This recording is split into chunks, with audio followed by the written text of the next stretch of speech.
My name is Carishma, and this is my Poetic Truth. Ooh, that was very skin moisturizer. Try a little more. My name is Carishma, and this is my Poetic Truth. Now close your eyes and say it in the dark. My name is Carishma, and this is my Poetic Truth.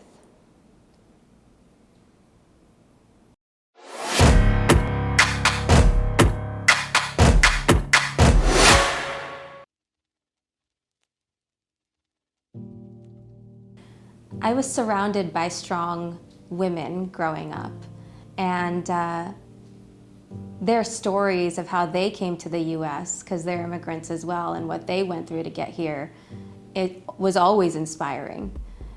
And my mom coming here as an immigrant as well and building with my dad from nothing and from scratch, that was inspiring as well.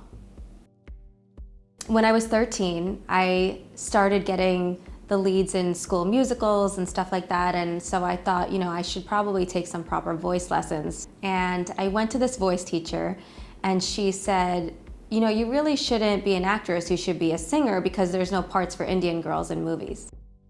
I pursued singing and went full force down that path because I thought I'll be more accepted being an Indian in the music field, potentially, and then I can cross over into acting later after I'm accepted. So when I was doing my first music video for Glow in the Dark, for example, it was always very important for me to not look Indian.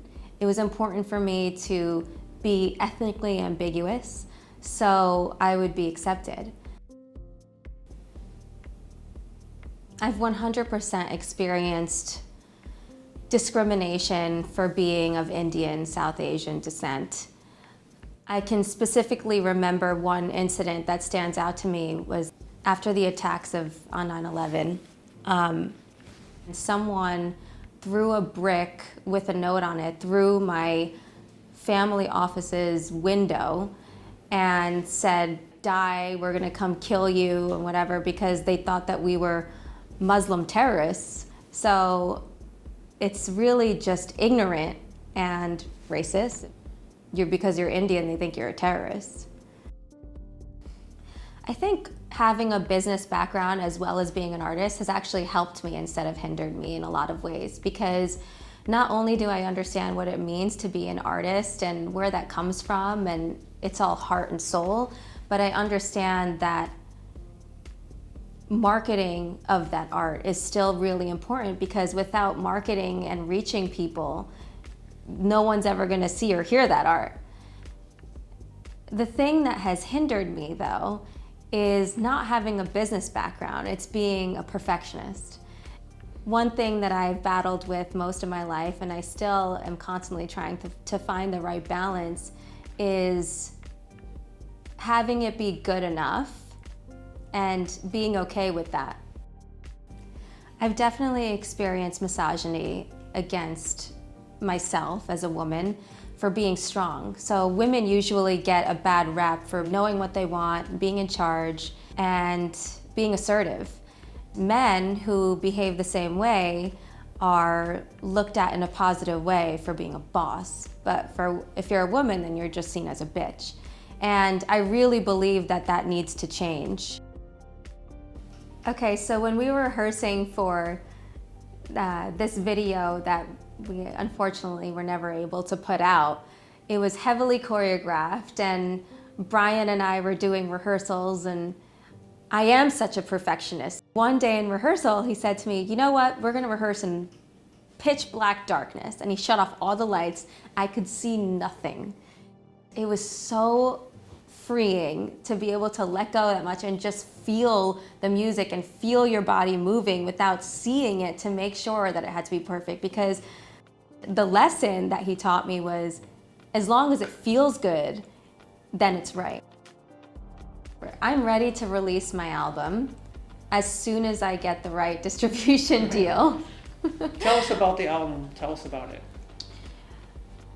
The album is my heart and soul. It's my story. It's the expression of what I've been through. It's really meant to share love and touch lives and to make people feel good.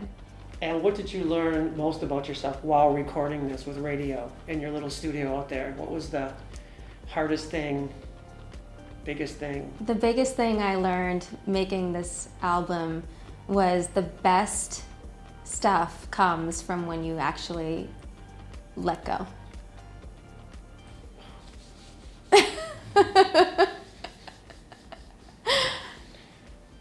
What legacy do you want to be remembered for?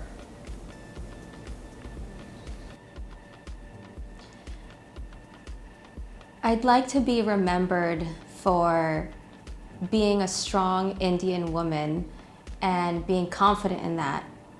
And I want to be, you know, someone that young Indian girls can look up to and be inspired by and feel empowered by what makes them different instead of ashamed in some way or nervous that they won't be accepted for it.